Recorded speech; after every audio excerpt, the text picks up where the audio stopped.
ရွှေဈေးဒေါ်လာဈေးအိမ်ခြံမြေဈေးတွေဘာလို့အဆမတန်မြင့်တက်ကုန်တာလဲဆိုတဲ့ကိစ္စကိုဆွေးနွေးကြည့်ကြရအောင်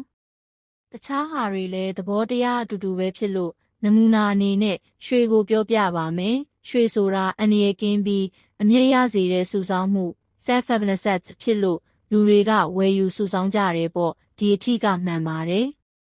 သမိုင်းတစ်လျှောက်ပြန်ကြည့်ရင်ရွှေဈေးကနှစ်စဉ်ဈေးတက်ပါတယ်သို့တော်လည်းယခုလိုမျိုးမဟုတ်ပဲပုံမှန်တစ်ဆက်တက်တာဖြစ်ပါတယ်ကမ္ဘာရွှေဈေးလည်းအလားတူပါပဲဒါကြောင့်တည်ငြိမ်ငြိမ်းချမ်းမှုတွေဖြစ်လာရင်ရွှေဒေါ်လာအိမ်ခြံမြေဈေးဟာဖြစ်တဲ့နဲ့ဖြစ်ရမယ့်ဈေးတန်းတစ်ခုကိုပြန်ဆင်းပြီးမှပုံမှန်အတိုင်းနှစ်စဉ်ပြန်တက်တာမျိုး compound annual return 10ပဲဖြစ်လာမှာမြေကြီးလက်ခတ်မလွဲတေချာပါတယ်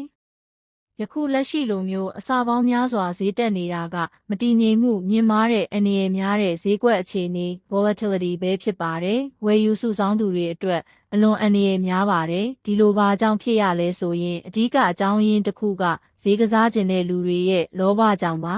။နိုင်ငံမှာအခြေအနေမကောင်းလို့အကုန်ဈေးတက်နေလို့လိုက်တင်ရတာဆိုတဲ့စင်ကြေကိုသုံးပြီးလိုအပ်တာထက်ပိုမိုများပြားတဲ့အမြတ်အစွန်း excessive profits ရဖို့ဈေးတင်ကြတာဖြစ်ပါတယ်။ဒါကို greedflation လောဘကြောင့်ဖြစ်သောငွေကြေးဖောင်းပွားမှုလို့ခေါ်ပါတယ်